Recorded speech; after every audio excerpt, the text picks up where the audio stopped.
कट्टरपंथी वोट के ठेकेदारों के मन की ठसक के बीच में हमारी सरकार ने उस कसक का साथ दिया है, जिसके लिए मैं मानता हूं गरीब और पसमानदा मुसलमान निश्चित रूप से उनका आभारी होगा। हाँ, मगर जब इसकी बात आती तो भी माननीय खड़गे जी भी बोल रहे थे, माननीय संजय सिंह जी भी बोल रहे थे, मनोज झा जी भी बोल रहे थे कि साहब आपके यहाँ वो कितने पुजारी हैं और कितने किस वर्ग के पुजारी हैं। तो मैं उनको बताना चाहता हूं केवल अकेले जूना अखाड़े ने पिछले साल 71 SC ST लोगों को महामंडलेश्वर बनाया।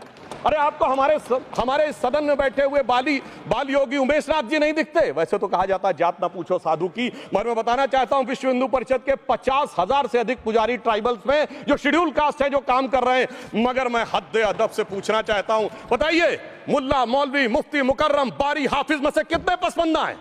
उसमें कितने जुलाहा अंसारी घोसी बताइए मिरासी कितने हैं? बाकी छोड़िए, पर्सनल लॉ बोर्ड में है क्या? अरे वक्फ बोर्ड में है क्या?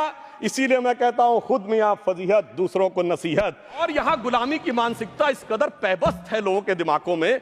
किसी सदन के एक सदस्य यहां विराजमान है, वो उस समय महाराणा सांगा का उल्लेख कर दिए। मैं ईमानदारी से कहता हूं एक भी इंडियन सोर्स में इसका उल्लेख नहीं है, सारे के सारे फॉरेनर्स और लुटेरों के सोर्स में उल्लेख है। इसीलिए मैं कहता हूं ये गुलामी के जिन्होंने गुलाम बनाया उनके सोर्सेस पे यकीन न करिए। और वैसे थोड़ा सा आउट ऑफ कॉन्टेक्स्ट हो तो ये भी बोल दूं, हमारे सदन के बहुत सदस्यों को नहीं पता होगा, अलेक्जेंडर के आक्रमण का किसी भारतीय सोर्स में कोई उल्लेख नहीं है, पोरस नाम के किसी राजा का उल्लेख नहीं है, सिर्फ और सिर्फ ग्रीक में है। इसलिए गुलामी की मानसिकता से बाहर निकलिए, तब इन चीजों को आप सही ढंग से समझने में सफल होंगे।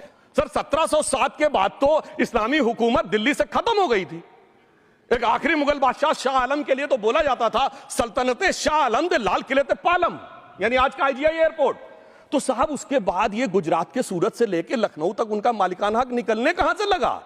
अरे भाई जब दिल्ली को कैप्चर किया था अंग्रेजों ने तो सारी जमीन अंग्रेजों की थी। तो जब मैं अपने कांग्रेस के मित्रों से पूछना चाहता हूं, ये जब गवर्नमेंट ऑफ इंडिया एक्ट में पावर डीड ट्रांसफर की थी तो पढ़े नहीं थे क्या? या खोखले कागज पर साइन कर लिए थे? या कागज सही था, आप खोखला करने की बात है? मैं पूछना चाहता हूं जब 250 साल तक वो हुकूमत ही नहीं रही तो उस हुकूमत के फरमान की लेजिटिमेसी कैसे हो सकती है? ये मैं कानूनविदों के लिए भी एक फूड फॉर थॉट रखने की बात करता हूं। और दूसरी बात मैं कहना चाहता हूं, ये किन हुकूमतों की बात कर रहे हैं सभापति महोदय? अगर सूरत नगर निगम पे दावा है मुगल के जमाने का और तमिलनाडु के मंदिर पर अरकाट के नवाब का, सभापति महोदय ये वो हुकूमतें थी जो जजिया लगाती थी, ये वो हुकूमतें थी जो जिम्मी का कॉन्सेप्ट रखती थी, ये वो हुकूमतें थी जो गाजी की बात करती थी। क्या भारत के संविधान में उन हुकूमतों के फरमान को सही मान्यता देना सही है? बिल्कुल गलत है। मैं कहता हूं बाबा साहब अंबेडकर के संविधान में यदि आप ऐसी हुकूमतों के फरमान को रखने की कोशिश करते हैं तो this is fraud on constitution. और हमारी सरकार ने अगर बैकडेट से वो बंद किया है तो उस फ्रॉड को रोकने की पूरी व्यवस्था की है।